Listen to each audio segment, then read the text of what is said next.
No SBT Repórter de hoje, os 80 anos do fim do episódio mais cruel da nossa história. O Holocausto, que exterminou 2 de cada 3 judeus da Europa durante o regime nazista. Nossos repórteres viajam para a Polônia e mostram os horrores do campo de concentração de Auschwitz. A câmara de gás de Auschwitz, a número 1, foi a única que foi preservada, que não deu tempo dos alemães destruírem. Agora nós vamos ver como é que isso funcionava e vamos explicar como é que tantas pessoas morriam tão imediatamente. O médico que ganhou o apelido de Anjo da Morte por fazer experiências genéticas com prisioneiros ainda vivos.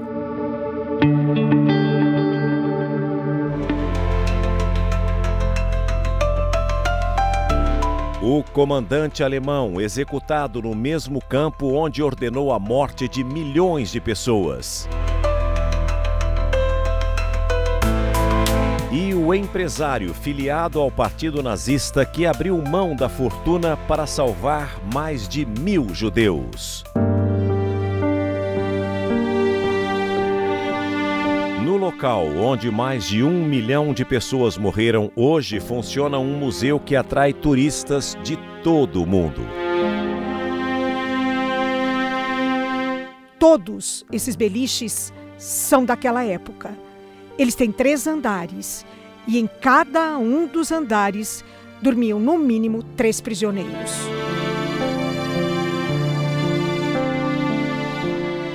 Por que tantos sobreviventes escolheram o Brasil para recomeçar a vida? Minha mãe falou a vida inteira: o Brasil é o melhor país do mundo.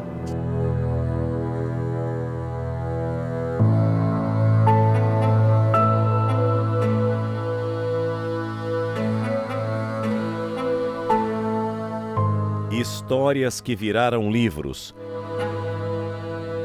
Este senhor fugiu da morte e namorou com a filha de um oficial de Hitler. Ela enfrentou tudo isso para ser a minha amiga e depois a minha namorada. Este empresário nasceu dentro de um campo de concentração. Apesar de tudo que a sua família passou, o senhor conseguiu perdoar? Perdoar? Jamais. Mas as novas gerações da Alemanha não têm culpa o que fizeram os seus antepassados.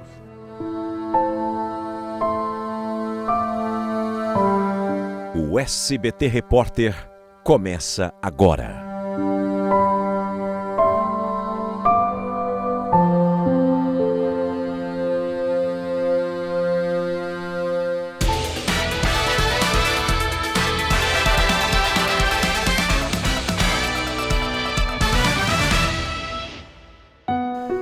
Boa noite. Nunca se matou tanto em tão pouco tempo e com tantos requintes de crueldade. O genocídio de 6 milhões de judeus durante a Segunda Guerra Mundial foi o ápice de uma escalada de violência que começou com a ascensão de Adolf Hitler ao poder na Alemanha em 1933. De forma insistente, a propaganda nazista fez o povo acreditar que os judeus eram inimigos do país e deveriam ser exterminados. A partir daí, foram tirados de suas próprias casas com o pretexto de que eram impuros e precisavam viver isolados. O destino final, os temidos campos de concentração.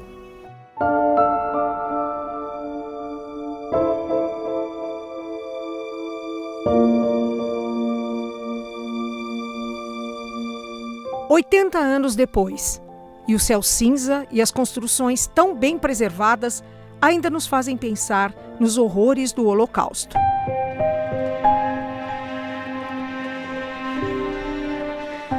Estamos no sul da Polônia, a cerca de 60 quilômetros de Cracóvia. Aqui está localizado o campo de extermínio de Auschwitz, onde mais de 1 milhão de pessoas foram executadas.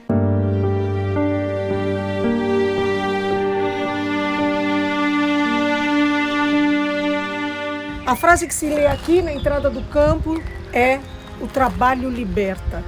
E era isso que os prisioneiros que chegavam nos trens achavam que ia acontecer na vida deles, que eles iam ter trabalho. Mal imaginavam que a maioria deles iria direto para a morte.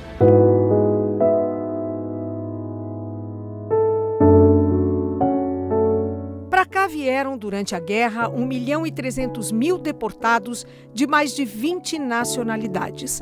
85% eram judeus.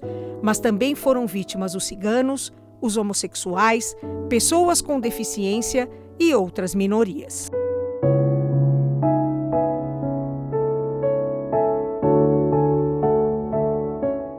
Quando chegavam em Auschwitz, poucas horas depois, eles já descobriam qual seria o destino deles. Era feita uma palestra em que, de cara, era dito para eles: a única maneira de sair daqui é pela chaminé. E aí, eles eram levados para o pavilhão de número 26. Aqui na frente, eles tinham que deixar todos os seus pertences. Só podiam levar consigo um cinto e um lenço. E então, eles eram conduzidos para um lugar totalmente desnudos, onde os cabelos eram raspados e eles entravam para um chuveiro. Em seguida, eles recebiam uma roupa listada, que mais se parecia a um pijama, e eram fotografados. Todas essas pessoas tinham rostos e tinham nomes. Eram pais, filhos, irmãos. Todos tinham família, que nunca mais iriam ver.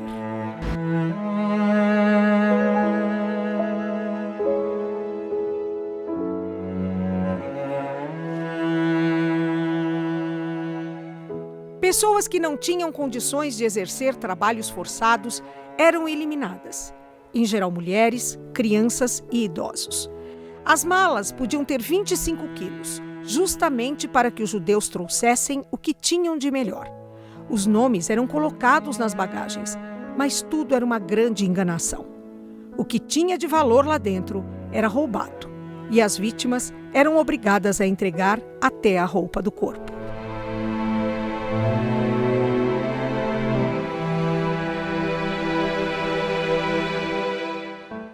As malas identificadas continuam aqui, assim como pilhas de óculos, próteses ortopédicas, utensílios de cozinha, os xales dos judeus ortodoxos e milhões de pares de sapato.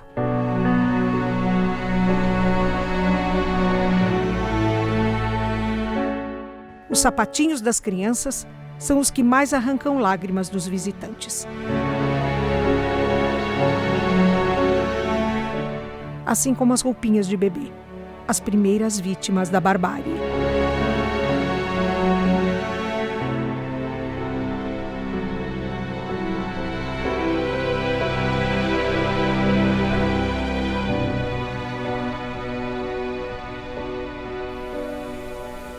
Aqui no museu em Auschwitz, não é possível ver as toneladas e toneladas de cabelos dos judeus que eram cortados.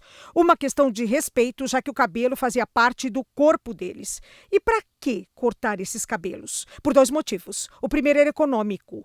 Esses cabelos eram vendidos para indústrias de tecidos e de cordas. O segundo motivo era uma questão de segurança para os próprios alemães. Eles não queriam deixar nenhum vestígio que pudesse comprovar a morte de todas essas pessoas.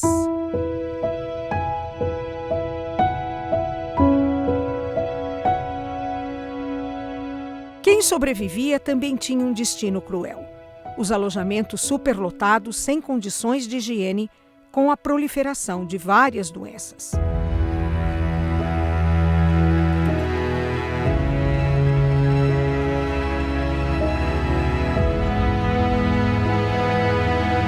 Esta é uma ala em Auschwitz totalmente original, onde somente grupos de estudo podem entrar.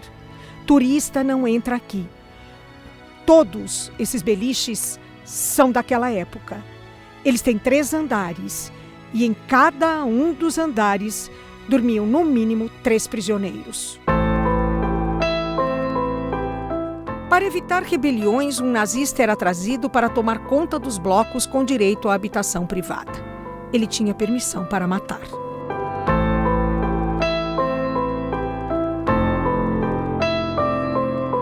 No dia a dia dos prisioneiros, 12 horas de trabalho com direito a um pouco de café e uma sopa rala de batata com cebola, que normalmente estavam podres. A maioria, é claro, não resistia. A média de tempo de vida? 3 meses. Este homem morreu aos 20 dias de exaustão. Apenas 400 mil prisioneiros foram registrados com uma tatuagem com número. Hoje, é possível ver alguns de seus rostos aqui em Auschwitz.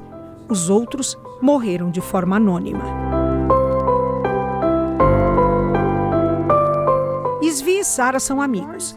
Em comum, a origem judaica e pais que viveram os horrores dos campos de concentração. A memória das histórias que ouviam quando eram pequenos segue viva.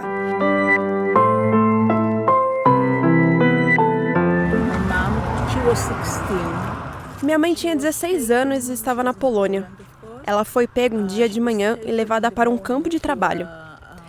Era para ela voltar à tarde da escola, mas nunca voltou. Depois da guerra, retornou à sua cidade natal e ninguém havia sobrevivido. Mais tarde ela conheceu meu pai na Polônia. Eles se casaram, tiveram meu irmão e quando ele tinha 3 anos, foram para Israel, onde eu nasci. Meu pai e ela eram sobreviventes do Holocausto. Meu pai esteve em Auschwitz. Ele tinha uma tatuagem no braço. Meu pai não foi afetado pelo Holocausto, mas minha mãe veio em 1932. Deixou mãe, pai, 8 irmãos, primos, tios. E ela foi a única que sobreviveu porque ela foi para Israel. Todos os outros foram exterminados em Treblinka, na Polônia.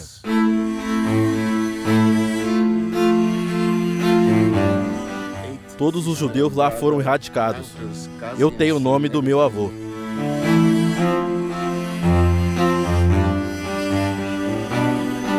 As cercas elétricas que resistem intactas ao tempo eram uma forma de desencorajar a fuga dos prisioneiros.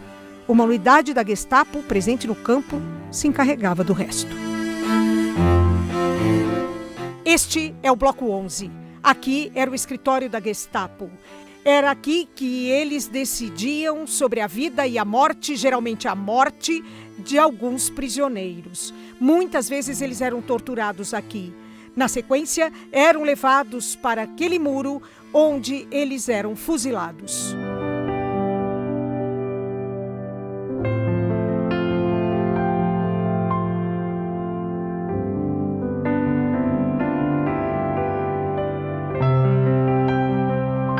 A partir de 1942, os campos de concentração se transformaram em máquinas de matar. Havia outros tão temidos como Auschwitz. Era o caso de Treblinka, que também matou cerca de 900 mil judeus, num prazo de 15 meses.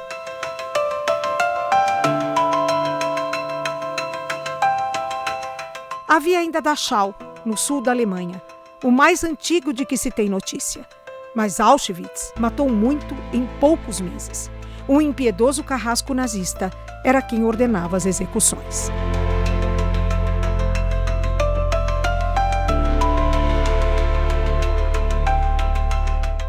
O comandante mais importante aqui de Auschwitz se chamava Rudolf Höss. E esse homem ficou aqui até 1943. Quando saiu daqui, ele pegou a família, fez uma transformação facial e se refugiou no interior da Alemanha como se fosse um simples fazendeiro. Mas, em 1946, a inteligência britânica descobriu Rudolf. O entregou para a Suprema Corte da Polônia, que o julgou e o condenou à morte. Ele foi trazido aqui, para o campo de Auschwitz, onde ele matou tantas e tantas pessoas e foi enforcado exatamente aqui. Fuzilar os prisioneiros no começo da guerra trazia 2 problemas: o custo da munição e o estado emocional dos soldados. Então a Alemanha nazista desenvolveu o extermínio em massa.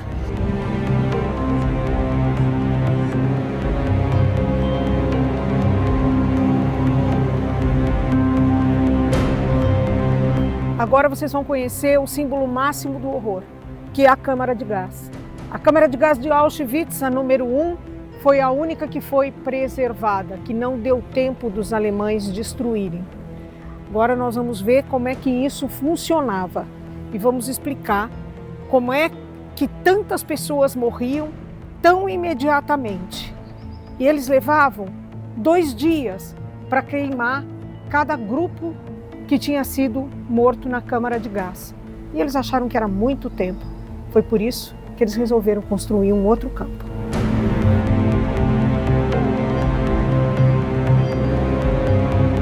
Aqui era o lugar. Essa é a única câmara de gás do complexo que está preservada.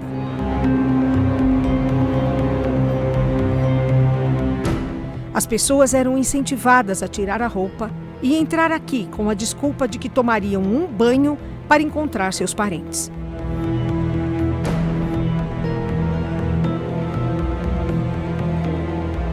Elas caminhavam para a morte como um rebanho de ovelhas inocentes.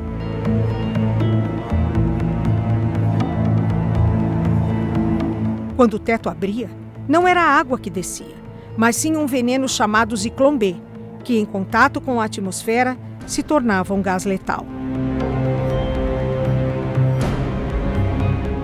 As marcas de unhas nas paredes são o último pedido de socorro.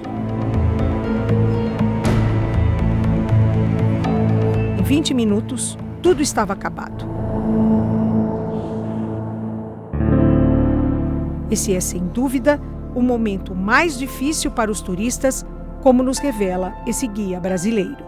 A maioria do pessoal que eu acabo trazendo aqui para fazer o tour, e ou mesmo as pessoas que eu converso depois, eles saem muito abatidos, com energia baixa, energia do próprio corpo, pelo ambiente, muitos deles refletindo sobre o que o ser humano é capaz de fazer.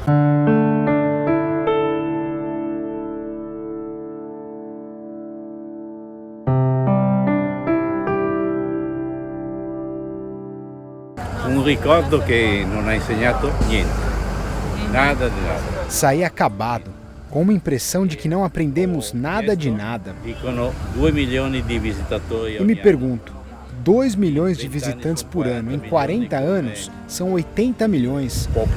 Uma população inteira, mas a história não mudou.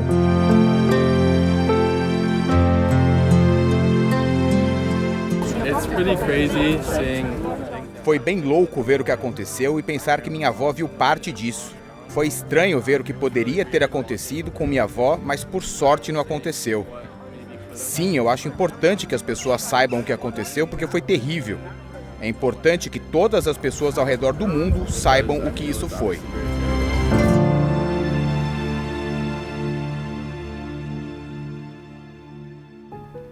Em meio aos horrores do Holocausto, uma história de esperança e coragem ganhou até as telas do cinema.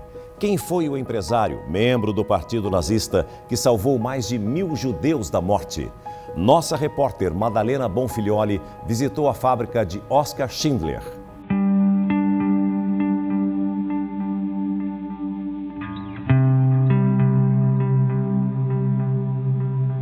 No começo da guerra, os judeus não eram levados diretamente para os campos de concentração. Eles eram retirados de suas casas e trazidos para os guetos, que eram habitações cercadas por muros como este daqui. A desculpa dos alemães é que eles transmitiam doenças e precisavam ser segregados. Com a intensificação da guerra, eles foram retirados dos guetos e levados para os campos de concentração, onde o destino da maioria foi a morte. Mas um grupo de judeus que vivia neste gueto, aqui em Cracóvia, teve um destino diferente. Por causa de um industrial que tinha uma fábrica de panelas aqui no bairro judeu e que no começo da guerra era um espião nazista.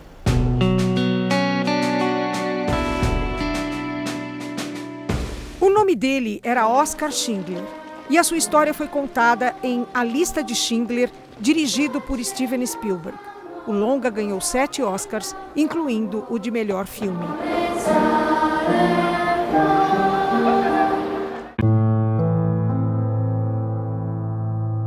E agora nós vamos entrar para conhecer o que hoje é um museu.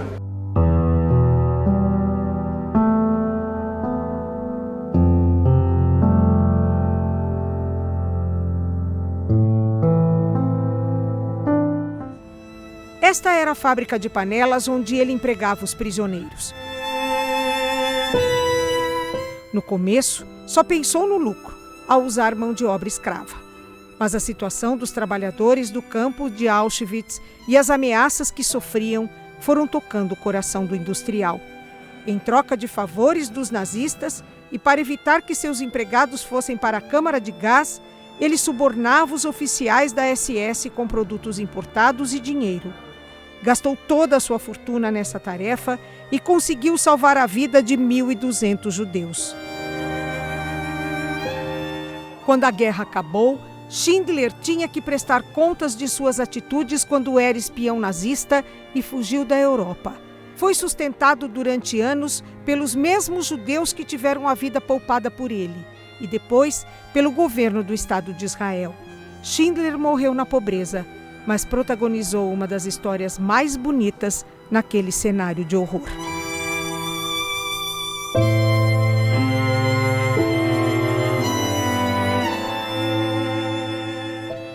Foi em 1942, quando os alemães decidiram pela solução final para a questão judaica, que ficou estabelecido que todos os judeus da Europa deveriam ser recolhidos, tirados dos guetos e levados para os campos de extermínio.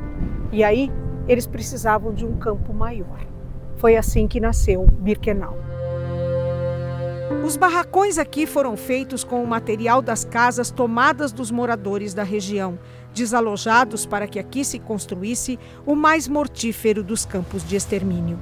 Esses trilhos, originais, eram o começo do fim. Por aqui chegavam em média 10 trens por semana. O caminho já era um suplício pelas condições em que os prisioneiros eram transportados.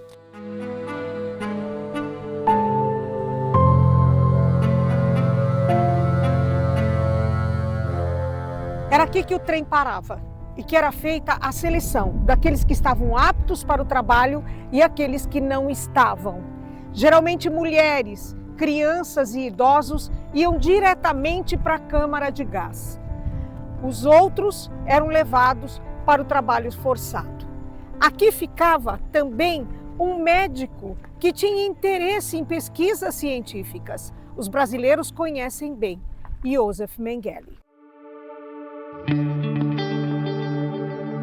Conhecido como o Anjo da Morte, Mengele foi um médico alemão que se tornou um dos símbolos da crueldade nazista durante a Segunda Guerra Mundial. Nascido em 1911, ele se destacou como oficial da SS em Auschwitz-Birkenau, onde realizou experimentos médicos em prisioneiros, sobretudo judeus e ciganos, sem qualquer consentimento ou ética. Suas práticas incluíam testes brutais com gêmeos, injeções letais e cirurgias desumanas. Com o fim da guerra, Mengele conseguiu escapar dos julgamentos de Nuremberg e viveu foragido por décadas. Escondeu-se na América do Sul, passando por países como Argentina, Paraguai e, finalmente, o Brasil, onde morreu afogado em 1979 em Bertioga, litoral norte de São Paulo, sem nunca ter sido julgado por seus crimes. Até hoje, seu nome é lembrado como um dos mais sombrios do Holocausto. Sob as ordens de Mengele, os judeus eram levados para as 4 câmaras de gás de Birkenau. Durante o verão de 1944, este campo superou todos os outros campos de extermínio. Mais de 430 mil judeus foram enviados para lá em 147 trens ao longo de 54 dias, quase 3 por dia, carregando cada um cerca de 3 mil judeus. Como é que eles levavam tantas pessoas para as câmaras de gás sem que houvesse nenhum tipo de rebelião? Simples, eles mentiam. Traziam as pessoas para cá, elas se despiam nesta área e depois eram convidadas a entrar num chuveiro. A explicação era simples.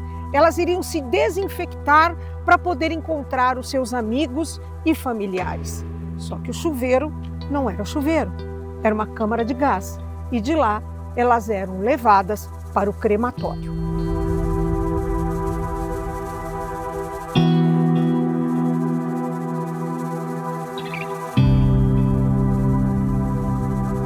Aqueles que eram destinados ao trabalho forçado viviam em condição subhumana. Os banheiros eram balcões com buracos um ao lado do outro, que só podiam ser usados por 30 segundos, porque havia uma fila de pessoas passando mal por causa das péssimas condições de higiene. O frio era impiedoso. E nos alojamentos, os prisioneiros se amontoavam nas camas, o que conseguia ser ainda pior do que a situação do primeiro campo de Auschwitz. Uma lição de humildade.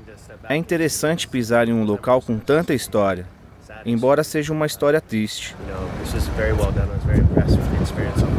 Foi uma experiência muito rica ver os artefatos que eles tinham, a tinta conservada. Eles fizeram um bom trabalho aqui. É muito importante que as pessoas venham para cá e vivam esse momento. Nós estávamos conversando no caminho porque é importante. Pensando se eu fosse alguém que passou por isso, mesmo vendo os arredores, e pensando em alguém que tentou escapar, ou a experiência de alguém chegando de trem e tentando viver esse momento, apesar de quão terrível pareça. Já me disseram que Auschwitz não caiu do céu, então é para pensarmos como podemos evitar cenários como esse no futuro. Eu gostei que tinham os nomes das pessoas, porque dizer o nome deles, ver seus pertences, essas pessoas achavam que teriam um futuro. Lembrá-los é lembrar que eles não tiveram um futuro, para que nós não acabemos lá de novo. E isso está acontecendo ainda hoje. É a história se repetindo e precisamos lembrar dessas pessoas. Quando os alemães ficaram sabendo que o exército russo estava se aproximando, eles decidiram destruir todas as provas do genocídio, documentos e principalmente as câmaras de gás e os crematórios. Mas para isso, eles tinham que desaparecer também com os prisioneiros, 60 mil. Foi aí que começou a Marcha da Morte.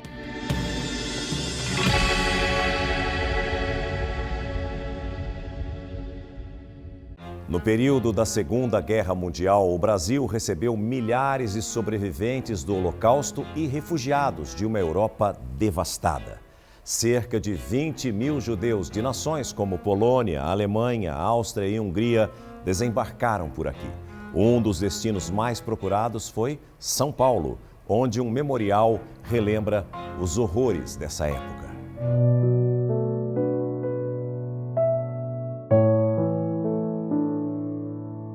Em uma sinagoga no bairro do Bom Retiro, hoje funciona o Museu do Holocausto.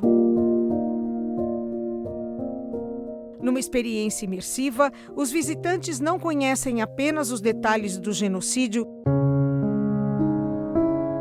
mas conseguem perceber o que um ser humano é capaz de fazer com o outro quando se deturpam os valores e as crenças.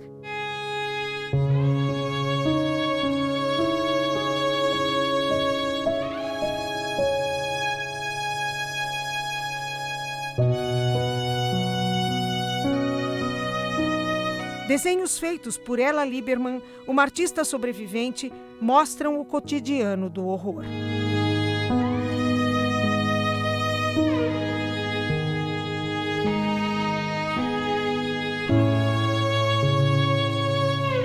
Os cabelos cortados, que em Auschwitz não é permitido mostrar, estão representados aqui.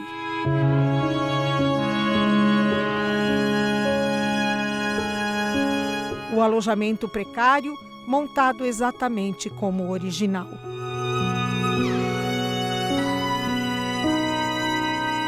E até a reprodução das obras de arte que foram roubadas pelos nazistas e recuperadas depois da guerra.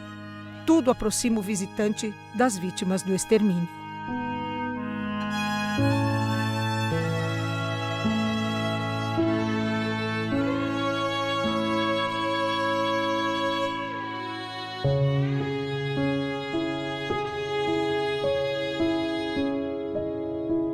Sarita é coordenadora do memorial e mestre em estudos judaicos pela Universidade de São Paulo.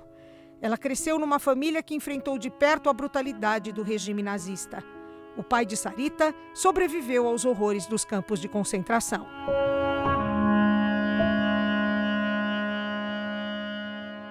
Meu pai tinha certeza de que a passagem dele pela guerra tinha sido muito mais leve do que muitos outros que sofreram em campos de concentração, câmeras de gás e campos de extermínio. Mas não foi nada leve, pelo que a senhora descobriu. A gente descobriu, quando ele já tinha 73 anos de idade, no projeto do Spielberg, na qual ele fez um levantamento pelo mundo todo daqueles que sobreviveram do Holocausto que queriam contar sua história, que ainda não tinham contado. Aí meu pai foi selecionado, vieram na casa dele, ele começou a contar a história da vida dele desde os seus 15 anos, foram uma adolescência roubada na guerra, até que chega um ponto que minha mãe olha para o meu pai e fala: Israel, que história é essa? Você nunca contou pra gente. Ele foi escravo junto com a família dele em diversos campos de trabalhos forçados. Eles prestavam serviços em construção de trilhos de trem, em fábricas de munição, fábricas de alimentos. Passavam fome, não recebiam nenhum salário. Às vezes uma troca, uma comida, um sal. Ele falava que recebia sal, farinha, casca de batata. E aí sim a gente descobriu, 3 meses antes dele falecer, uma história completa da vida dele.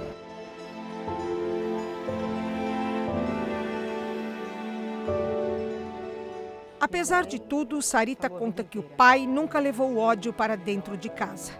E isso, por incrível que pareça, foi um comportamento recorrente em outras famílias estudadas por ela.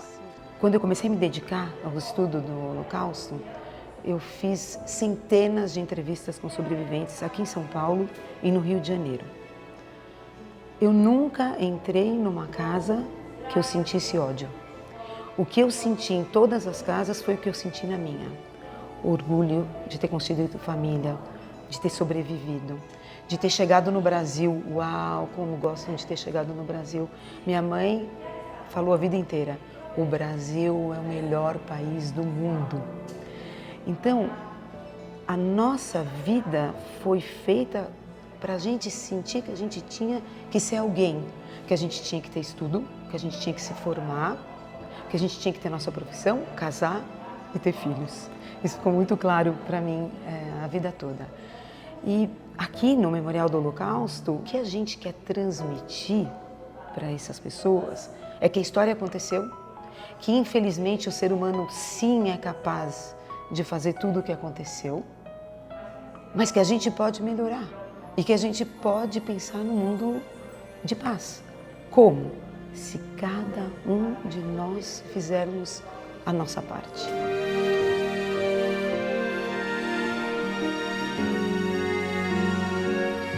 O memorial mostra ainda como tudo começou.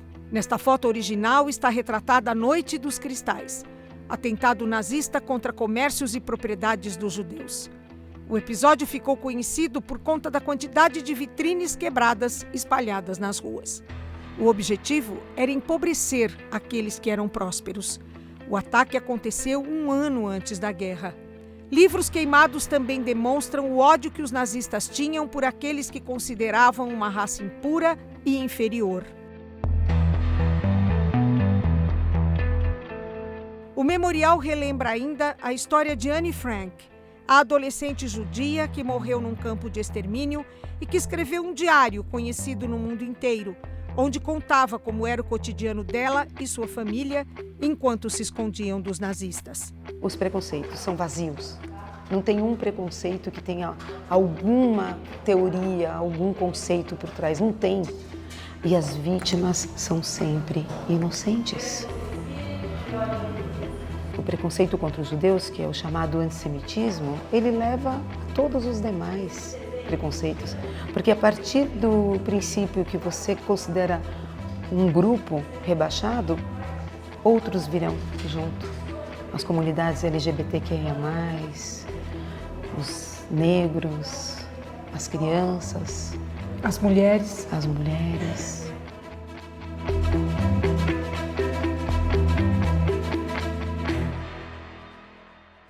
Quem são os brasileiros que sobreviveram ao Holocausto? Como eles vivem nos dias de hoje? A nossa reportagem conta agora histórias que viraram livros. Dentre elas, a de Gabriel, que escapou da morte e viveu um romance com a filha de um oficial nazista. Gabriel Waldman, de 87 anos, nascido na Hungria, escapou da perseguição de Hitler porque a mãe fugiu com ele para a Áustria. Só que o resto da família não teve o mesmo fim.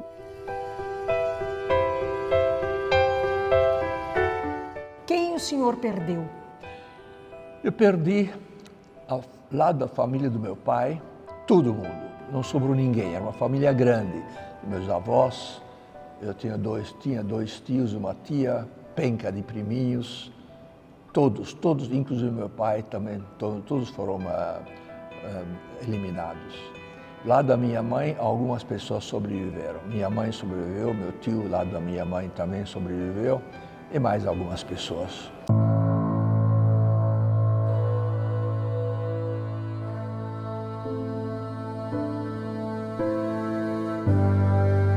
Sete anos após o fim da guerra, ele veio ao Brasil e namorou a filha de um oficial nazista. A história está nas páginas do livro Ingrid, a filha do comandante.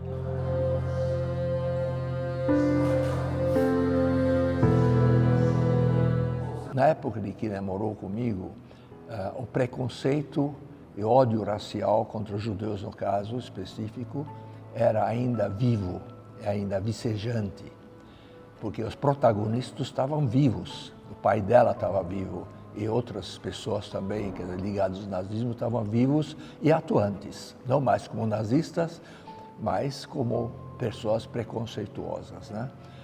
E ela enfrentou tudo isso para ser a minha amiga e depois a minha namorada.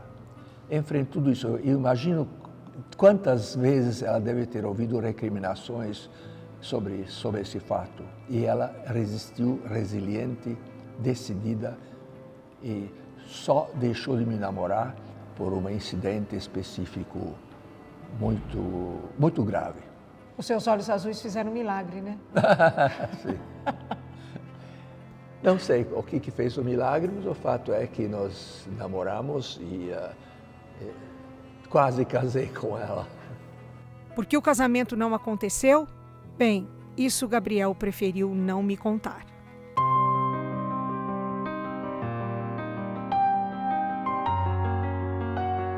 Quando a gente vem aqui e fala de trauma, e a gente contra o trauma, que nem hoje a gente tem um sobrevivente do Holocausto, Gabriel Waldman, contando a história dele, ou mesmo eu, quando eu faço as visitas guiadas e conto a história da minha mãe e conto a história do meu pai, eu estou abrindo o meu coração e ensinando as pessoas que a gente só tem um caminho: falar, soltar aquilo que a gente sofreu, e a gente sabe que nesse mundo tem tanto sofrimento, então a gente dá esse exemplo, mas o que a gente quer é reconstrução, é diálogos de paz, é que todos possam respeitar o outro com as suas diferenças.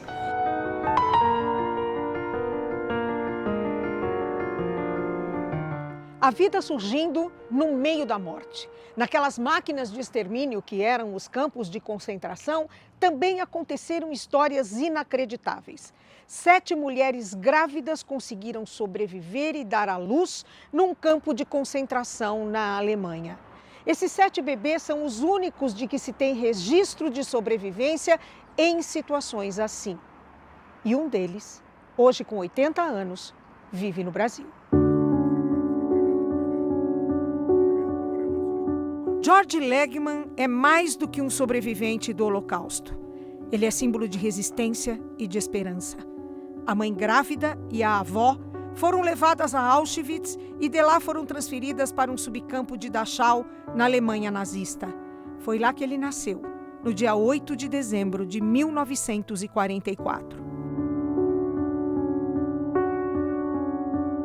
A mãe fez trabalhos forçados durante toda a gestação, que ela conseguiu esconder quase até o final.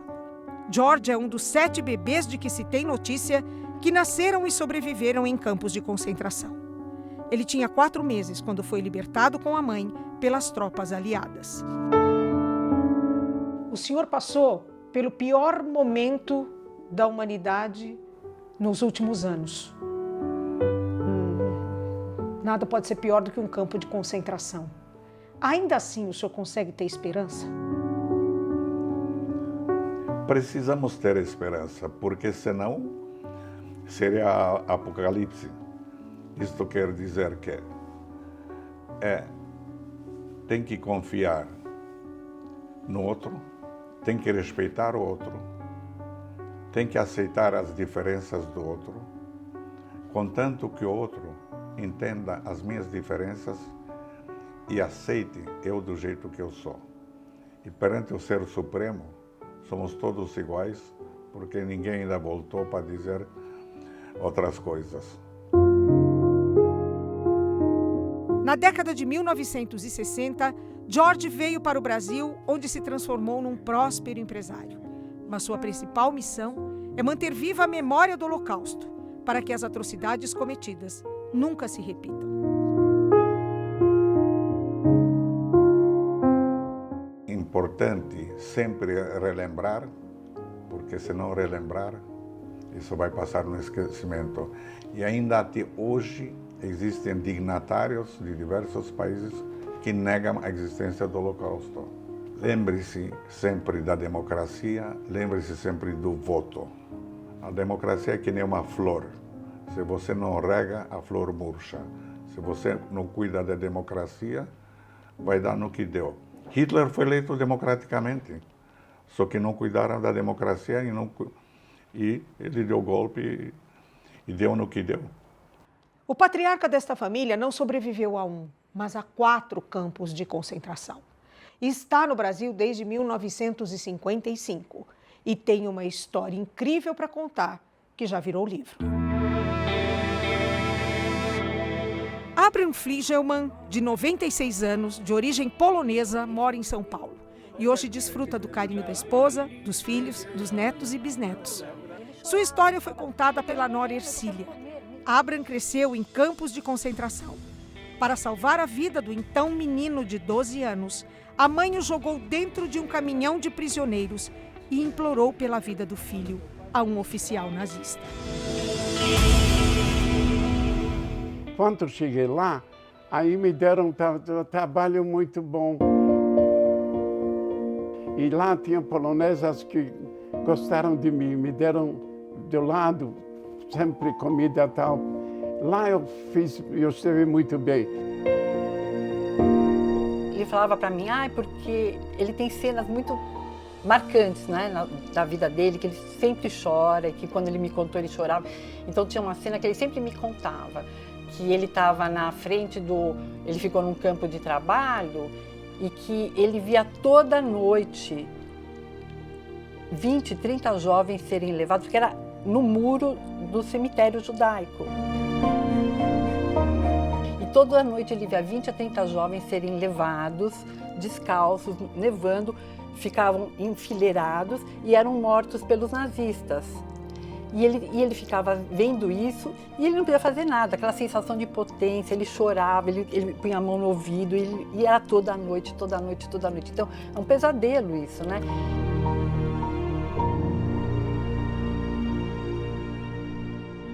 O que mais ele contou do que ele viveu que te chocou profundamente? Eu acho assim, que tem momentos que para ele são muito fortes, que ele relembra muito e que inclusive agora é uma coisa que ele está relembrando muito, que foi essa separação da mãe dele, né?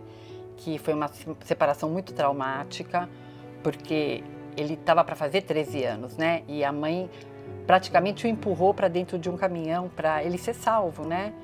Então isso é uma coisa que até agora voltou virou um pesadelo, né? Porque ele sonha quase diariamente com essa mãe.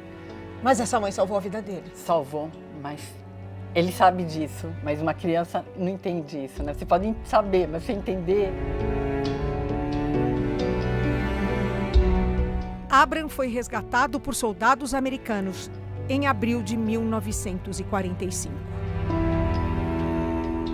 Então, os alemães começaram a pegar os judeus para fugirem de Buchenwald, porque eles sabiam que já estavam chegando os americanos, né? E ele não tinha mais condições de andar. E se ele saísse nessas chamadas marchas da morte, né, ele não ia sobreviver. E quem não acompanhava o passo era morto. Tinha um lugar que tinha umas tábuas, o irmão dele pôs ele embaixo das tábuas. E ele ficou escondido lá com os ratos em cima dele, passando fome, morrendo de dor. Então isso é uma coisa. E ele lembra da fome. Quando ele voltou a si, ele já estava num hospital, no próprio Buchenwald, sendo cuidado por um americano. E ele pedia comida, eu quero comer, eu quero comer. E o americano falava, não você não vai comer, porque se eu te der comida, você vai morrer. Porque você não tem mais estômago para comer. E os que comeram, porque em poucos dias, mais de 400 já tinham morrido, porque eles não tinham mais estômago para comer, né? E ele falava, não, você vai tomar leite, meio copo de leite com metade de água. E ele chorava, ele falava, eu quero morrer, mas eu quero comer, deixa eu morrer, eu preciso comer.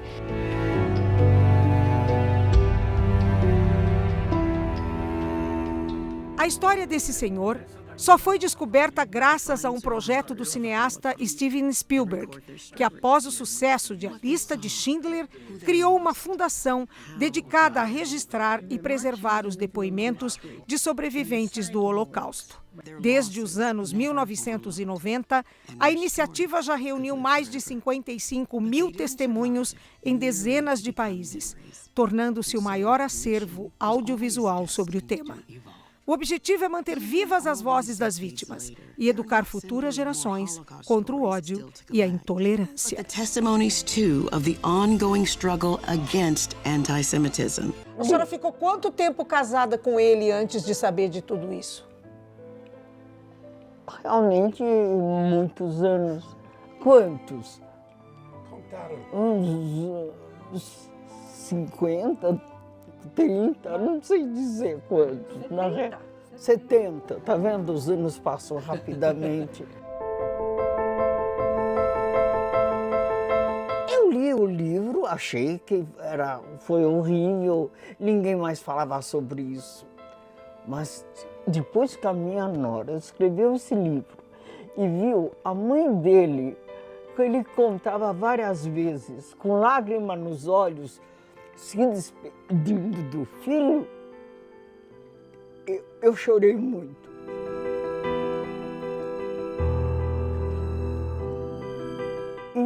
E ela escreveu com tanta realidade, com tanto sentimento, que toda vez que eu lia, eu queria saber os detalhes, para saber tudo isso, o que o meu marido sofreu e o nosso povo sofreu. E graças a Deus, e de minha nora escreveu direitinho as coisas.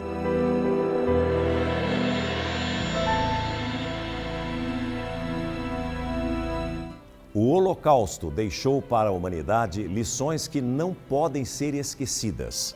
O ódio, o preconceito e a indiferença podem causar verdadeiras tragédias.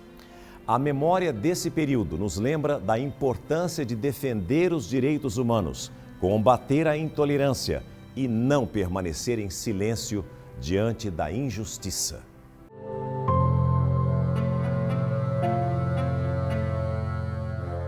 Esse tipo de ideologia não pode existir. André é cientista político e pesquisador brasileiro, reconhecido por sua atuação na defesa da memória do Holocausto e no combate ao antissemitismo.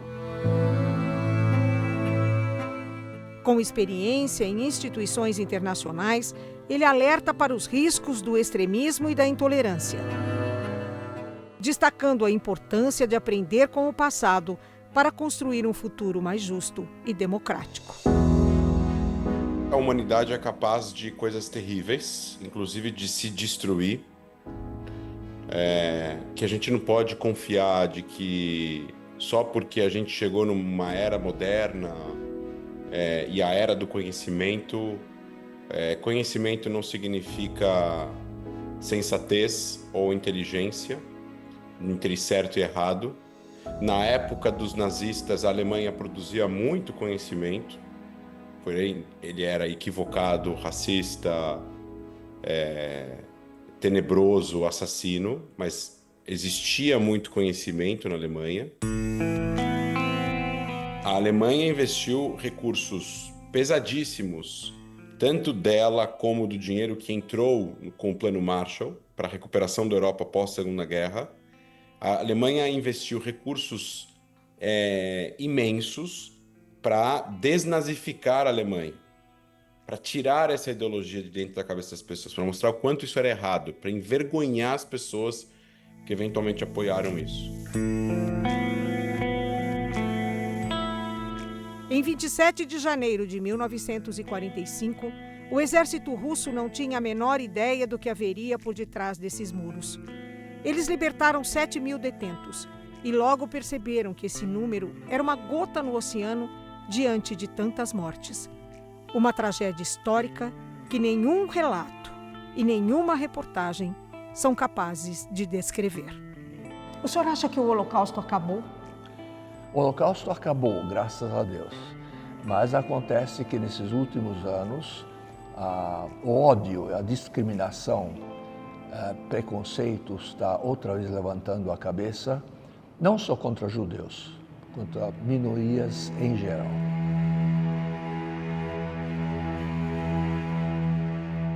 Apesar de tudo que a sua família passou, o senhor conseguiu perdoar? Perdoar? Jamais. Mas as novas gerações da Alemanha não têm culpa o que fizeram os seus antepassados. Por isso tem que relembrar para todos saibam o que aconteceu. E tudo está documentado. Ninguém está contando histórias para a criança dormir. Estamos falando de fatos reais.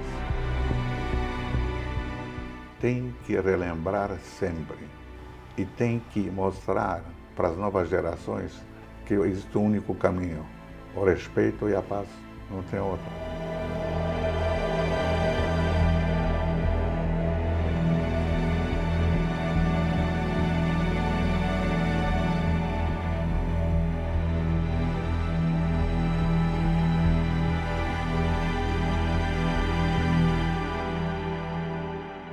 Este foi o SBT Repórter de hoje. Muitíssimo obrigado pela companhia e pela audiência. Boa noite.